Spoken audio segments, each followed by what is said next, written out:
सज्जन वृंद, हमारे अररिया के लिए सबसे पहले गर्व की बात है जो अररिया के एक होनहार व्यक्ति हैं संजीव कुमार जी, जिन्होंने इस किताब को लिखा है और इस भाषा में लिखा है जो किसी भी आयु वर्ग के बच्चे हों या बुजुर्ग हों, महिला हो, पुरुष हो, उसे यह आसानी से वो पढ़ के समझ भी सकते हैं। और इसमें सबसे अच्छा यह है जो हर एक अध्याय चैप्टर के बाद self assessment form, that is very good. वो सेल्फ असेसमेंट फॉर्म पढ़ के आपको यह समझ में आएगा जब आपने जो पिछला एपिसोड पढ़ा तो आपके जीवन में वो सेल्फ असेसमेंट कीजिए अपने जीवन से जुड़ करके जो आप उसमें कहां पे हैं। एक दूसरी बात है, जब भी प्रिंसिपल साहब ज्योति मल्लिक जी ने कहा जो हरिवंश राय बच्चन की कहानी का जो अर्थ है, जो कविता का अर्थ है, उस समय वो अलग जानते थे और इसमें अलग तरीके से दिया गया है। हम भी वहीं पे आ रहे हैं। इस पे एक कौवे की कहानी दी गई है जो पहले कि हमारे जमाने में या आपके भी जमाने में जो कौवा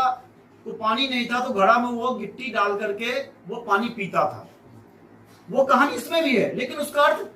दूसरी तरफ से बताया गया, यानी कौवा वही है, पानी वही है, घड़ा वही है, गिट्टी वही है, लेकिन यह बताने का प्रयास किया गया है जो वो बच्चा है अभी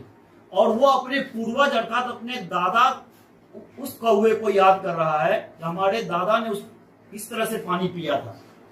तो हम अभी तक लगभग 70 पेज मैंने इसका अध्ययन किया है अब तक, और इस 70 पेज में मैं कुछ जो अब तक समझ पाया हूं, जो मेरे लिए अच्छी बातें समझ में आई है। जैसे इसमें एक दो लाइन बड़ा अच्छा दिया है पेज संख्या 6 में, जो मन का गुलाम मत बनो बल्कि मन को गुलाम बनाओ। कहने का अर्थ है जो निश्चित रूप से जो मन को अगर आप गुलाम बनाएंगे, मन को अपने काबू में रखेंगे, कब्जे में रखेंगे, तो आप एक मंजिल की तरफ बढ़ पाएंगे। अगर मन आपका बेकाबू है, मन के आप गुलाम हो गए हैं, तो फिर आप कभी फिल्म की दुनिया में चले जाएंगे, फिल्म देखने में चले जाएंगे, खेल में समय बर्बाद करेंगे, पढ़ाई में ध्यान नहीं देंगे। इसलिए बहुत अच्छा है जो मन को गुलाम बनाओ। दूसरा एक बहुत अच्छा सा चीज दिया है जो आत्महत्याएं की केस इन दिनों आप देख रहे होंगे कोटा वगैरह में बहुत ज्यादा बढ़ गई है। लोग अपने बच्चे को पढ़ने के लिए कोटा भेज रहे हैं, पैसा खर्च कर रहे हैं पढ़ने के लिए, लेकिन वहां पे वो पढ़ाई का लोड हो या और किसी तरह का लोड हो, उस कारण वो वहां आत्महत्या कर रहा है। उसके परिप्रेक्ष्य में इन्होंने अपने लेखनी के माध्यम से कहा है जो मार्कशीट तो एक कागज का टुकड़ा है,